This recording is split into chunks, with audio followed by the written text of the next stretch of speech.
Let's unpack the Hello Darling story further with South Africa's Sarah Britton from Lab Store South Africa. We also were trying to get a victim who wishes to remain anonymous on the line, but as soon as we get him on the line, we'll cross over to him. Sarah, let's start off with you. I'm sure you've heard, like many other South Africans, about Hello Darlings, and it seems as though South Africa might have its very own swindler. What have you heard about this particular scam, if I can call it that? Well, it has been trending all week on Twitter and Instagram. I've joined the Telegram group. So people have actually formed a Telegram group to cope with the emotional fallout of being scammed, which is completely understandable. And the sad thing is it's just one of many scams. People keep falling for these kinds of things. I've just heard today about another scam involving selling solar electricity. And I bet you this time next week, it's going to be headline news on your channel. And it just seems that scamming is a fact of life. And the sad thing is that we all need to trust.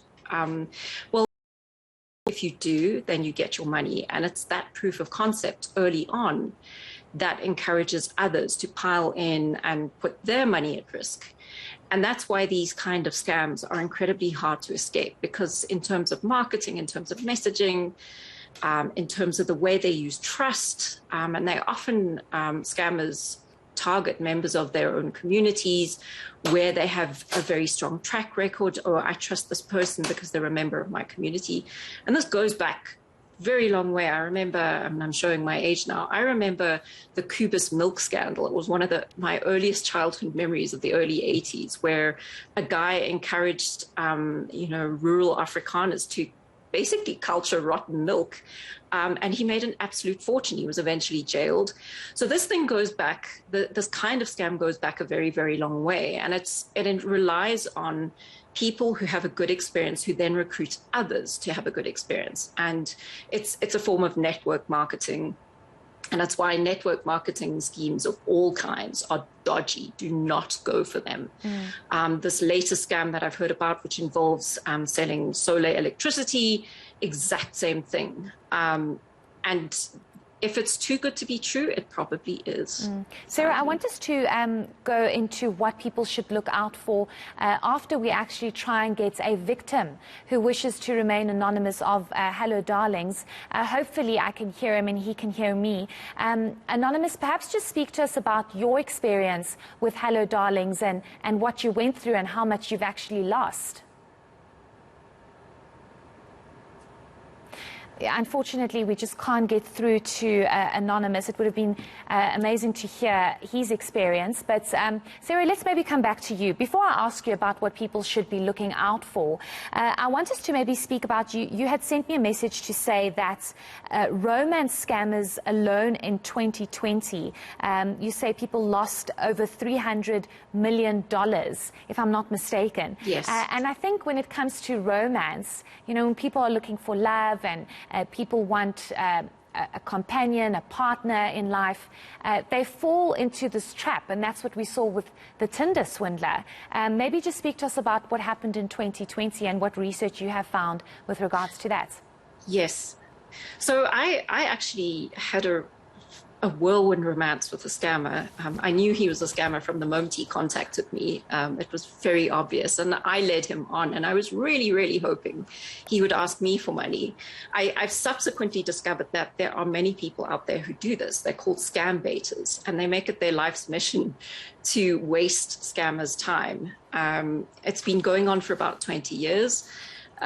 More recently, people have decided that, they're kind of going to educate people, and hopefully by running these very successful YouTube channels, you will learn what the signs are. In my case, it was a guy called Scott DeWhite, who is famous on LinkedIn. If you are a South African professional woman on LinkedIn and Scott DeWhite has not sent you his hot pink opening email, then who are you even? And it's, in that case, it was very obvious that it was a scam. He works in oil and gas. That's always a red flag. If somebody works in oil and gas or they're in the US military, they're almost certainly a scammer. If you see Bitcoin, if you see crypto on Facebook, never go for anyone who is not, a legitimate brand. So those are the obvious red flags. And of course, in my case, I got to the point where I was speaking to my romance scammer who claimed he was a New Zealander living in London. And when I spoke to him, he had a very strong West African accent, which was just, strange. But hey, anything can happen in this life. The sad thing is that the people who tend to get targeted by these scammers tend to be older and less au fait with the internet. So you get this disproportionate number of older people being scammed. And if you go to the FBI, they have a very comprehensive scamming website. There's a very sad case of a woman called Glenda, I think she's 81 now. She's been in a relationship with a romance scammer for the past 5 years. She's just been indicted on 2 federal felonies. And she knows he's scamming her, and she just will not give up. And I think this is the thing with scamming. It feeds into either, I'm getting a great deal. So there's an element of, I found something that's amazing. Sometimes it's those get-rich-quick schemes. So it's greed, and sometimes it's flattery. It's, I want to be loved. I want attention. And COVID, the pandemic, the fact that people are online so much, the fact that people are now so desperate for extra income means that there are lots of opportunities for scammers. And if you come across anything that sounds like it's amazing and people are making lots of money, be extremely careful. I spoke to a contact today who has lost 10,000 Rand that she can ill afford to lose through this latest scam with First Solar. And no matter who it is, no matter how you trust them, just be super careful. I think always err on the side of cynicism and being a little bit careful, because in this economy, not only can we not afford to lose this kind of money, but also it's like that sense of betrayal. And I really feel for Anonymous, who you were not able to get hold of. Actually, Sarah, we've managed to get Anonymous. Hopefully, great. Anonymous can hear me. I do understand that you had booked a trip with Hello Darlings. I'm not sure when you were supposed to leave. I'm not sure how much you've actually lost. But maybe just take us through your story and what actually happened in your experience with Hello Darlings.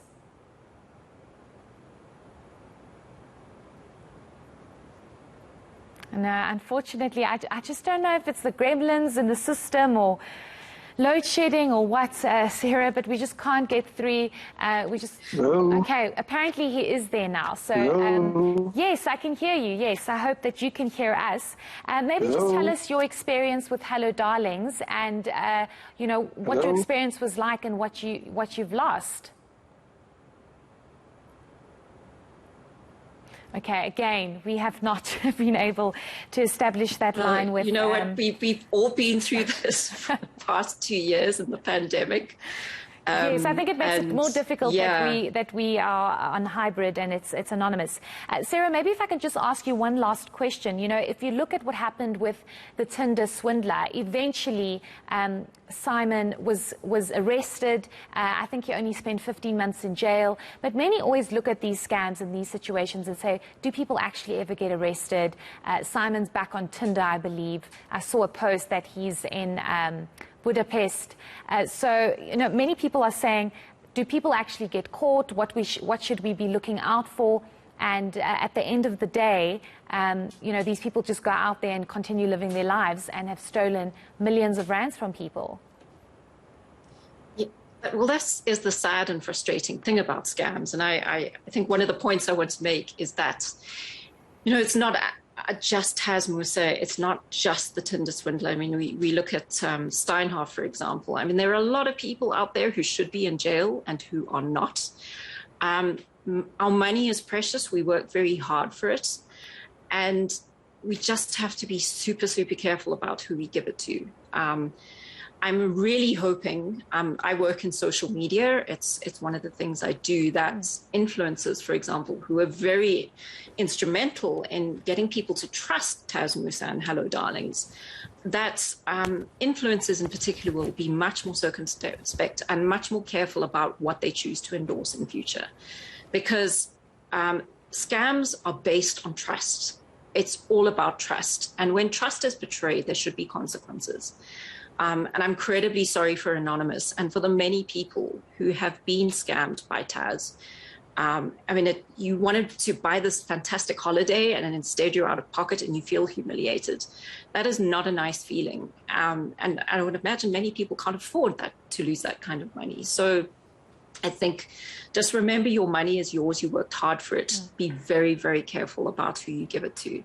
And if that means going through life being just a little less trusting, I think it's something we all have to do. Certainly. Thank you so much for your insights. We really do appreciate it. That was Sarah Britton from Labstore South Africa speaking about the various scams that we are seeing, not just the Tinder swindler, but Hello Darlings that's recently blown up here in South Africa.